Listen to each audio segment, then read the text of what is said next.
அவனுடைய வார்த்தைகளை கேட்டு காயத்ரி தேவியால் எதுவும் சொல்ல முடியவில்லை. எஸ்வி குரூப்ஸில் அவர் அவமானப்படுவது இது முதல் முறை. அதனால் என்ன பேசுவதென்று தெரியாமல் அமைதியாக நின்றிருந்தார். அப்போது ஆதவன் கையில் இருந்த வாட்சில் நேரத்தை பார்த்துவிட்டு, இது இதோட நிக்க போறதில்ல, கண்டிப்பா நீங்க பண்ணின தப்புக்கு தண்டனையை அனுபவிச்சுதான் ஆகணும் என்று சொன்னான். ஆதவனிடமிருந்து வந்த மிரட்டலை கேட்டு காயத்ரி தேவிக்கு உடல் நடுங்க ஆரம்பித்து விட்டது. நவீன் கேபினுக்கு வெளியே நின்று உள்ளே பேசிக் கொண்டிருக்கும் எல்லாவற்றையும் கேட்டுக் கொண்டிருந்தான். ஆதவன் சொன்னதை கேட்டதும் எந்த ஒரு அனுமதியும் இல்லாமல் டக்கென உள்ளே நுழைந்தான் நவீன். அவன் முகத்தை பார்த்ததும் ஆதவனுக்கு இன்னமும் கோபம் அதிகமானது. மிஸ்டர் ஆதவன், எங்களுக்கு எதிராக இதெல்லாம் யார் உங்ககிட்ட சொன்னாங்கன்னு எனக்கு தெரியல. ஆனா என்ன நம்புங்க, நவீன் தான் இந்த டிசைனை பண்ணான், நானே கூட இருந்து பார்த்தேன் என்று காயத்ரி தேவி மீண்டும் அதே பொய்யை சொன்னார். உடனே ஆதவன் அவரை பார்த்து, என்ன காமெடி பண்ணிட்டு இருக்கீங்களா? சொன்ன விஷயத்தையே திரும்ப திரும்ப சொன்னா பொய் உண்மையாகிடுமா என்று கேட்டான். இல்ல மிஸ்டர் ஆதவன், நான் உங்ககிட்ட பொய் சொல்லி எனக்கு என்ன ஆக போகுது? உங்களை விட நான் ரொம்ப வருஷமா இந்த ஃபீல்ட்ல இருக்கேன். ஒருத்தரோட திறமை என்னன்னு அவங்கள பார்த்தே நான் கண்டுபிடிச்சிடுவேன். உண்மையிலேயே நவீன் தான் அதை செஞ்சான். நான் இப்பவும் உறுதியா சொல்றேன். நீங்க இவ்வளவு பிடிவாதமா பேசுறத பார்க்கும்போது உங்ககிட்ட யாரோ எங்களை பத்தி தப்பா சொல்லியிருக்காங்கன்னு மட்டும் தெரியுது என்று சொன்னார் காயத்ரி தேவி. அதை கேட்டதும் ஆதவன் கோபமாக, இங்க பாருங்க, உங்களோட யூகத்துக்கெல்லாம் என்னால பதில் சொல்லிட்டு இருக்க முடியாது. எனக்கு என்ன வேலை இல்லைன்னு நினைச்சிட்டு இருக்கீங்களா? ஒரு டிசைனை கிரியேட் பண்றதுக்கு எவ்வளவு கஷ்டப்படணும்னு எனக்கு நல்லா தெரியும். நவீன் கண்டிப்பா அதை பண்ணிருக்க முடியாது. ஏன்னா அவனோட ப்ரீவியஸ் ஒர்க்ஸ் எல்லாம் நான் பார்த்திருக்கேன். நவீன் இதை செஞ்சான் அப்படின்னா இதுக்கு முன்னாடி ஏன் அவன் வரைஞ்ச ஒரு டிசைன் கூட எங்கேயும் செலக்ட் ஆகல என்று சொன்னான். காயத்ரி தேவி அதை கேட்டு அமைதியாக நின்று கொண்டிருந்தார். நவீனும் எந்த பதிலும் பேசவில்லை. இப்ப நான் சொல்றத கவனமா கேளுங்க. இந்த டிசைனை கிரியேட் பண்ணன உண்மையான ஆள் யாருங்கிறத நீங்களே சீக்கிரமா எனக்கு தெரியப்படுத்துங்க. இல்லனா விளைவுகள் ரொம்ப மோசமா இருக்கும். உங்களோட சிவம் கம்பெனிக்கான மரியாதை தொடர்ந்து கிடைக்கணும்னா நான் சொன்னதை பண்ணுங்க. ஏன்னா இந்த விஷயம் எஸ்வி குரூப்ஸோட முதலாளிக்கு தெரிஞ்சிச்சு, இதுக்கு மேல என்னாலையும் எதையும் மறைக்க முடியாது என்று சொன்னான். அதை கேட்டு காயத்ரி தேவிக்கு பதட்டம் அதிகமானது. நவீனும் அதிர்ச்சியோடு நின்றிருந்தான். அப்போது ஆதவன் அவனை பார்த்து, எஸ்வி குரூப்புக்கு உண்மையான முதலாளி யாருன்னு உங்களுக்கு தெரியுமா? ராஜா சேதுபதி. அந்த குடும்பத்துக்கு பிடிக்காத ஒரு விஷயம் ஏமாத்துறது.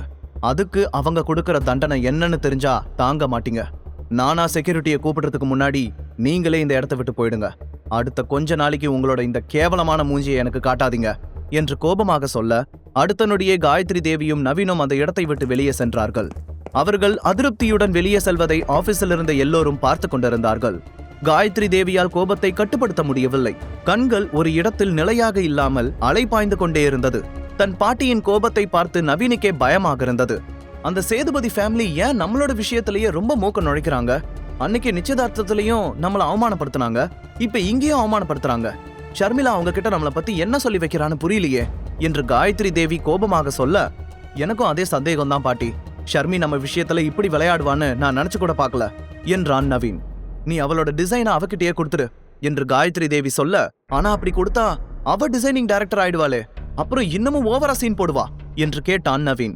உடனே காயத்ரி தேவி கோபத்துடன் அவனை பார்த்து, முட்டாள்தனமா பேசாம முதல்ல அவளுக்கு போன் பண்ணி இங்க வர சொல்லு.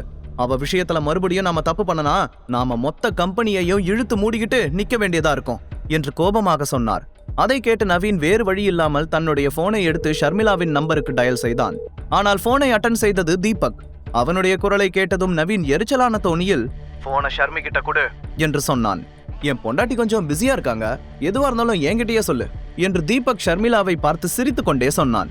அந்த வார்த்தையை கேட்டதும் நவீனால் கோபத்தை கட்டுப்படுத்த முடியாமல் டக்கென போனை கட் செய்தான். அதன் பிறகு தீபக் ஷர்மிளாவை பார்த்து, எனக்கு தெரிஞ்சு உன்னோட பாட்டி சீக்கிரமே இங்க வருவாங்கன்னு நினைக்கிறேன் என்று சொல்ல, எதுக்கு என்று சந்தேகமாக கேட்டாள் ஷர்மிளா. அவங்க உன்கிட்ட சாரி கேட்க வருவாங்க என்று தீபக் சொல்ல, சான்ஸே இல்ல, என் பாட்டி கனவுல கூட யார்கிட்டையும் சாரி கேட்க மாட்டாங்க என்று ஷர்மிளா சொன்னாள். தீபக் சிரித்து கொண்டே, ஆனா இந்த தடவை நடக்கும் என்று சொன்னான்.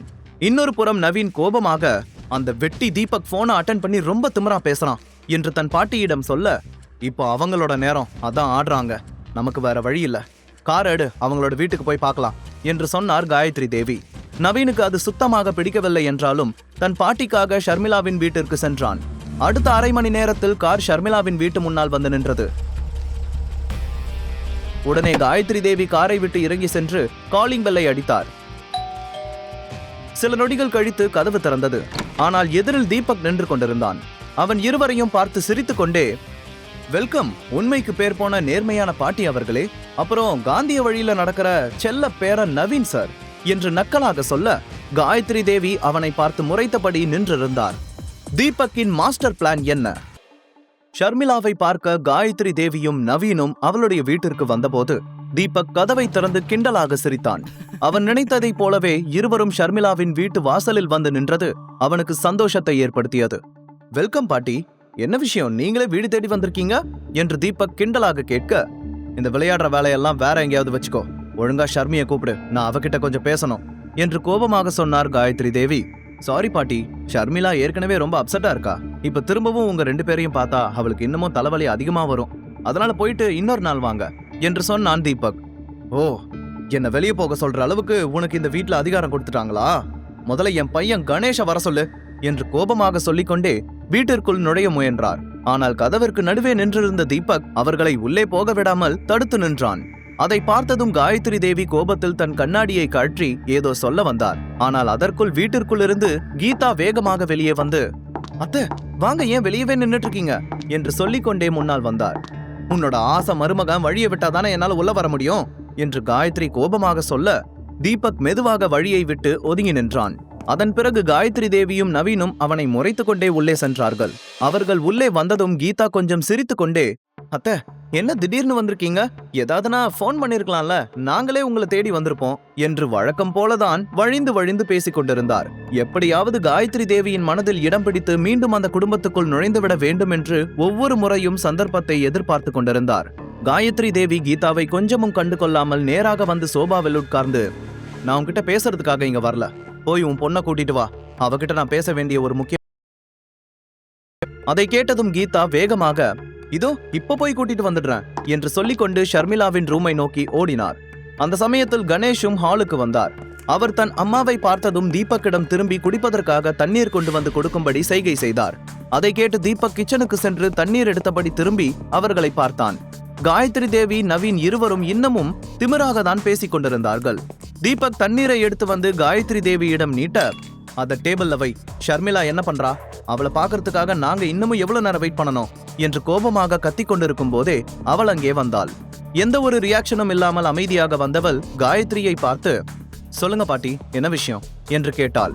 உடனே காயத்ரி ஒரு பெருமூச்சு விட்டபடி, ஷர்மி, எனக்கு உன்னோட ஹெல்ப் தேவை, உன்னாலதான் அதை பண்ண முடியும், நீ முடியாதுன்னு சொன்னா நாங்க ரொம்ப பெரிய சிக்கல்ல மாட்டிக்குவோம் என்று சொன்னவர் திரும்பி நவீனை ஓரக்கண்ணால் பார்த்தார்.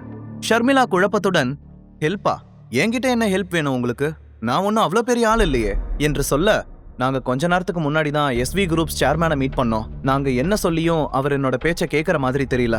அப்போதான் அந்த கம்பெனியை ராஜா சேதுபதியோட ஃபேமிலி வாங்கி இருக்கிற விஷயம் எனக்கு தெரிய வந்துச்சு. அதனால நீ ஏன் சார்பில் மிஸ்டர் சேதுபதி கிட்ட போய் பேசணும் என்று சொன்னார் காயத்ரி தேவி. அவர் சொன்னதை கேட்டு கணேஷும் கீதாவும் ஆச்சரியத்தில் ஒருவரை ஒருவர் பார்த்து கொண்டார்கள். ஷர்மிளாவுக்கு இன்னமும் அவர்கள் சொல்ல வருவதை தெளிவாக புரிந்து கொள்ள முடியவில்லை. நான் பேசணுமா? எனக்கு சேதுபதி ஃபேமிலியில யாரையும் தெரியாது, அததான் நான் உங்ககிட்ட அன்னைக்கே சொல்லிட்டேனே என்று வெறுப்பாக சொன்னாள் ஷர்மிளா. அந்த ஃபேமிலியை பத்தி உனக்கு தெரியுமா தெரியாதாங்கிறத பத்தி எனக்கு கவலை இல்ல.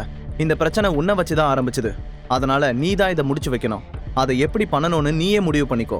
உன்னால இந்த பிரச்சனையை தீர்க்க முடியலனா இந்த குடும்பத்துக்கும் எனக்கும் இருக்கிற உறவை மொத்தமா கட் பண்ணிடுவேன் என்று கோபமாக சொன்னார் காயத்ரி தேவி. கணேஷ், உன் மகளுக்கு புரியலனா அவளுக்கு புரியுற மாதிரி சொல்லு. எனக்கு நீங்க யாரும் தேவையில்ல, ஆனா உங்களுக்கு நானும் என்னோட ஃபேமிலியும் தேவைங்கிறத மறந்துடாதீங்க என்று கோபமாக சொல்லிவிட்டு நவீனை அழைத்து கொண்டு அந்த இடத்திலிருந்து வெளியே சென்றார். அவருடைய மிரட்டலை கேட்டு எல்லோரும் அதிர்ச்சி அடைந்தனர். காயத்ரி தேவி அங்கிருந்து சென்றதும் கீதா, ஷர்மிளா, என்ன நடக்குது உங்களுக்குள்ள? பாட்டி எதை பத்தி பேசிட்டு போறாங்க? அவங்க என்ன சொன்னாலும் நீ செஞ்சிரு. அந்த சேதுபதி ஃபேமிலி கிட்ட நீ என்ன பேசணும் என்று சந்தேகத்துடன் கேட்டார். உடனே ஷர்மிளா சலித்து கொண்டே, அம்மா, அது ஒரு பெரிய கதை, உங்களுக்கு அப்புறமா தெளிவா சொல்றேன். இப்ப அவங்க சொல்ற ஆள் கிட்ட நான் போய் என்ன பேச முடியும்? எனக்கு அவங்களையெல்லாம் யாருன்னு கூட தெரியாது என்று சொன்னாள். அம்மாடி ஷர்மி, பாட்டி சொன்னதுக்கு அப்புறம் நாம எதுவும் பண்ண முடியாது. நீ அவங்கள பார்த்து பேசிதான் ஆகணும். அவங்க பேச்சிலேயே எவ்வளவு கோவமா இருக்காங்கன்னு உனக்கு புரியலையா? இது நம்மளோட குடும்ப சம்பந்தப்பட்ட விஷயம். உனக்கு அந்த சேதுபதி குடும்பத்துல யாரையும் தெரியாது, ஆனா அவங்களுக்கு ஒண்ணு தெரியும்ல. உனக்காக அன்னைக்கு எவ்வளவு கிஃப்ட்ஸ் கொடுத்து அனுப்புனாங்க. நீ பார்த்து பேசினா கண்டிப்பா அவர் எல்லாத்தையும் பண்ணி கொடுப்பாரு. இதை மட்டும் பண்ணி கொடுத்துட்டா பாட்டிக்கும் உன் மேல இருக்கிற கோபம் குறையும் என்று சொன்னார் கணேஷ். அவர்கள் பேசுவதையெல்லாம் கேட்டதும் தீபக் யோசித்தான். அவனை வைத்துக்கொண்டே கணேஷ் தன் மகளின் மனதை மாற்ற முயற்சித்துக் கொண்டிருந்தார். தன் அப்பா சொன்னதை கேட்டதும் கடுப்பான ஷர்மிளா, அப்பா, எனக்கு தான் அந்த குடும்பத்துல யாரையும் தெரியாதுன்னு சொல்றேன்ல, அப்புறம் எதுக்கு என்ன திரும்ப திரும்ப தொந்தரவு பண்ணிட்டே இருக்கீங்க? இனிமே இதை பத்தி என்கிட்ட பேசாதீங்க என்று கோபமாக சொன்னபடி அங்கிருந்து அவளுடைய ரூமுக்கு கிளம்பி சென்றாள். அவள் சென்றதும் கீதா தீபக்கை பார்த்து, எனக்கு என்னமோ நீதான் இதுக்கெல்லாம் காரணம்னு தோணுது. இன்னமும் என்னென்ன பண்ண போறேன்னு தெரியல. நீ என் பொண்ணோட வாழ்க்கையே நாசமாக்கிட்ட என்று சொன்னார். அதை கேட்டு அருகில் நின்றிருந்த கணேஷும் கோபத்துடன், நீ சொல்றது சரி கீதா, என்னோட பொண்ணு கோடியில ஒருத்தி, கடவுள் அவளை இவன் கூட சேர்த்து வச்சு அவளோட வாழ்க்கையவே கெடுத்துட்டாரு என்று சொன்னார். அவர்கள் இருவரும் தீபக்கை கடுமையான வார்த்தைகளால் திட்டிக் கொண்டிருந்தார்கள். எல்லாவற்றிற்கும் அவன் மீது பழி போடுவது ஒன்றும் புதிய விஷயம் கிடையாது. அவர்கள் பேசுவதை கேட்டு தீபக் மெல்லிய குரலில், இந்த தடவை நடந்த பிரச்சனைக்கும் எனக்கும் எந்த சம்பந்தமும் கிடையாது என்று சொல்ல, அதற்கு கீதா அவனை முறைத்து கொண்டே, வாய மூடு, நீ என்னைக்கு பண்ணுன தப்ப ஒத்துக்கிட்டு இருந்திருக்க, முதல்ல இங்கிருந்து போ, என் கண்ணு முன்னால வராத என்று கோபமாக சொன்னார். அதை கேட்டதும் தீபக் எந்த பதிலும் சொல்லாமல் அங்கிருந்து கிளம்பி ஷர்மிளாவின் ரூமுக்கு சென்றான். அங்கே அவள் அமைதியாக சேரில் உட்கார்ந்து மொபைல் போனை நோண்டிக் கொண்டிருந்தாள். ஷர்மினி ஓகே தானே என்று தீபக் கேட்க, தீபக் என்ன கொஞ்சம் தனியா விடு, நான் இப்ப யார்கிட்டயும் பேச விரும்பல, என்ன சுத்தி என்ன நடக்குதுன்னே தெரியல, யார் அந்த ராஜா என்று சொன்னாள் ஷர்மிளா. அதை கேட்டு தீபக் ஏதோ சொல்ல முயற்சித்தான். ஆனால் கொஞ்சம் யோசித்து விட்டு எதுவும் பேசாமல் கதவை மூடிக்கொண்டு அங்கிருந்து சென்று விட்டான். தீபக் வெளியில் சென்றதும் ஷர்மிளா அழ ஆரம்பித்து விட்டாள். அவள் அழும் சத்தத்தை கேட்டதும் தீபக் கவலையானான். உடனே கதவை தட்டியபடி, ஷர்மி தயவு செஞ்சு ஃபீல் பண்ணாத ப்ளீஸ், உனக்கு ஏதாச்சும் பண்ணணும்னு தோணுச்சுன்னா என்கிட்ட சொல்லு, நான் பண்றேன். உனக்கு ஓகேனா அந்த சேதுபதி குடும்பத்தை பார்த்து நான் பேசுறேன், அவங்க கண்டிப்பா என்னோட பேச்சையும் கேட்பாங்கன்னு நினைக்கிறேன் என்று சொன்னான். உடனே ஷர்மிளா கண்ணீருடன், சேதுபதி சேதுபதி சேதுபதி, ஏன் எல்லாரும் அவர்கிட்டயே போய் பேசுன்னு சொல்லி என்ன டார்ச்சர் பண்றீங்க? என் மனசுல என்ன இருக்குன்னு யாருக்கும் எந்த கவலையும் இல்ல, மத்தவங்க கூட பரவாயில்ல, ஆனா உனக்கு நான் பொண்டாட்டி, ஆனா நீயே சேதுபதி குடும்பத்தோட ராஜா கிட்ட போய் பேச சொல்ற, உன் மனசுல நீ என்னதான் நினைச்சிட்டு இருக்க தீபக் என்று கோபமாக கேட்டாள். சரி சாரி, இனிமே நான் அதை பத்தி பேச மாட்டேன், நீ கதவை ஓபன் பண்ணு ஷர்மி, நமக்கு வேற ஏதாச்சும் ஐடியா கிடைக்குமான்னு யோசிப்போம் என்று சொன்னான் தீபக். அதை கேட்டதும் ஷர்மிளா கண்ணீரை துடைத்துக் கொண்டு கதவை திறந்துவிட்டு பெட்டில் படுத்துக் கொண்டாள். அப்போது தீபக் மெதுவாக அருகில் வந்து உட்கார்ந்தான். ஷர்மி, நீ எதுக்கும் கவலைப்படாத, இந்த பிரச்சனையை என்கிட்ட விட, நான் பாத்துக்கிறேன், கண்டிப்பா நான் இதுக்கு ஏதாவது ஒரு வழியை கண்டுபிடிக்கிறேன் என்று சொன்னான். அப்போது ஷர்மிளா அவனிடம் ஏதோ சொல்ல வந்தாள். ஆனால் தீபக்கின் கண்களில் உண்மை தெரிந்தது. அதனால் அவனை பார்க்கும்போது ஷர்மிளாவுக்கு கோபப்பட தோன்றவில்லை. முழு கதையையும் கேட்டு மகிழ பாக்கெட் FM ஆப்பை டவுன்லோட் செய்யுங்கள். லிங்க் டிஸ்கிரிப்ஷனில் கொடுக்கப்பட்டுள்ளது.